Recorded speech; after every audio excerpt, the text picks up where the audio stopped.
پہلے تو مظہر صاحب کی بات سے آگے کوئی بات کرنا تو بڑا ہی مشکل کام ہے میرے لیے، استادوں کا درجہ رکھتے ہیں.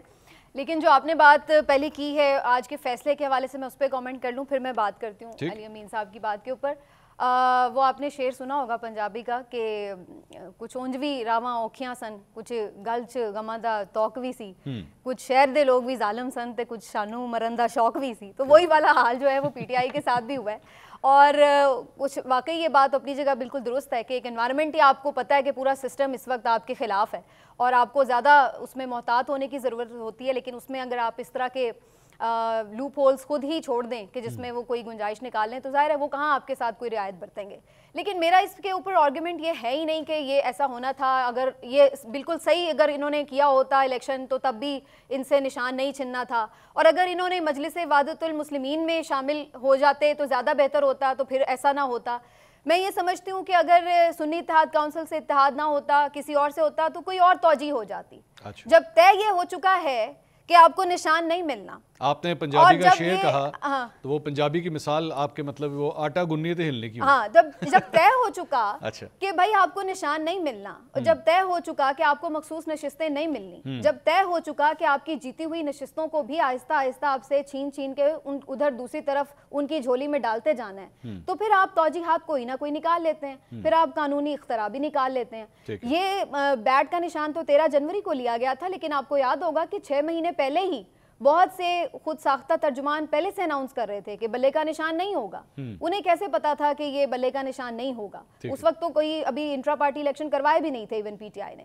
اسی طریقے سے لیکن کیس چل رہا تھا اس کے بعد آپ انٹرا پارٹی کا کیس آلریڈی چل رہا تھا. چانس تھا نا کہ ابھی تو الیکشن ہونے تھے، انہیں کیسے پتا تھا کہ وہ غلطی ہوں گے اور وہ اس کے بعد نشان لے لیا جائے گا؟ تو دیکھیے ہمیں یہ تمام جو معاملات ہیں ان کو ہم آئسولیشن میں نہیں دیکھ سکتے. میرا ایک سوال ہے کہ آپ یہ ایکسیپٹ کر رہی ہیں کہ غلطی ہوئی پی ٹی آئی سے؟ یہ والا جو معاملہ اس میں تھوڑی آپ صحیح کہہ رہے ہیں کہ قانونی طور پر ممکن ہے قانونی طور پر یہ بات بالکل درست ہو کہ جس نے جی الیکشن لڑا ہے صرف وہی پارٹی جو ہے وہ نشان اس کے پاس ہے تو اسی کو مخصوص نشستیں مل سکتی ہیں. ممکن ہے اس پہ تو ظاہر ہے قانونی جو ماہرین ہیں وہ زیادہ بہتر رائے دے سکتے ہیں، اس میں ویٹیج بالکل بعد میں ہو سکتا ہے، میں اس سے وہ نہیں کر رہی. لیکن میں یہ کہہ رہی ہوں کہ پرابلم صرف یہ نہیں ہے. اگر یہ کچھ اور بھی ہوتا تو اگر یہ طے شدہ ہے تو وہ اس کے لیے قانون خود ہی ڈھونڈ لیا جاتا ہے کہ اب یہ کس قانون کے تحت یہ کام کرنا ہے. ہمارے ملک میں فیصلہ پہلے ہوتا ہے، قانون بعد میں ڈھونڈا جاتا ہے کہ جی کس قانون کے تحت اس کو لیگلائز. یہاں پہ تو ایسے قانون بھی ڈھونڈ لیے جاتے ہیں کہ اگر ایک بندے کو سزا ہو چکی ہو تو اس کو بچانا کس طرح ہے تو وہ بھی بچایا جا سکتا ہے. ہمارے سسٹم میں یہ پوری سہولت موجود ہے. یہی ہے نا کہ جب طے کچھ ہو جائے تو پھر اس کے بعد باقی چیزیں اس کے ساتھ ساتھ خود بخود اس کو آپ ڈھونڈ لیتے ہیں، راستے بھی اس کے قانونی توجیحات بھی ڈھونڈ لیتے ہیں، آپ کافی کچھ اس میں سے نکال لیتے ہیں. تو اس لیے اگر یہ نہ ہوتا کچھ اور ہوتا تو تب بھی جو جماعت اسلامی والی بات ہے میرے خیال سے شاید پی ٹی آئی یہ سمجھتی تھی کہ کسی چھوٹی پارٹی کے ساتھ ہی الحاق کیا جائے تاکہ ہائی جیکنگ کا ایک ایلیمنٹ نہ ہو کہ جی ہائی جیک ہو گئی پارٹی اور یہ خود اپنے فیصلے کرنے میں انڈیپینڈنٹ رہیں.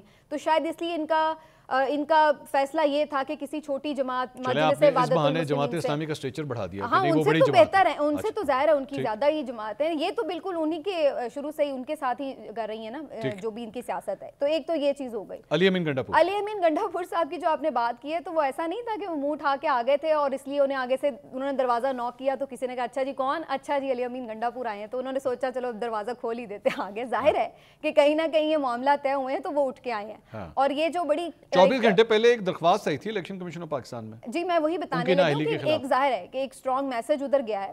پہلے تو یہ سٹرونگ میسج تھا کہ جی علی امین گنڈا پور صاحب کو ہونا ہی نہیں چاہیے وزیر اعلیٰ، لیکن جب اس کے اوپر خان صاحب نے رزسٹ کیا اور انہی کو برقرار رکھا اپنے فیصلے کے مطابق تو اس سے ایک میسج گیا کہ بھائی یہ ابھی بھی مزاحمت کے موڈ میں ہیں. پھر اس کے بعد انہوں نے کہا کہ ٹھیک ہے. پھر ادھر سے یہ گیا کہ بھائی نااہلی ہو سکتی ہے، پھر آپ سے حکومت بھی چھن سکتی ہے. تو پھر علی امین گنڈا پور صاحب کی طرف سے پھر یہ کیا گیا کہ وہ جا کے ملائیں.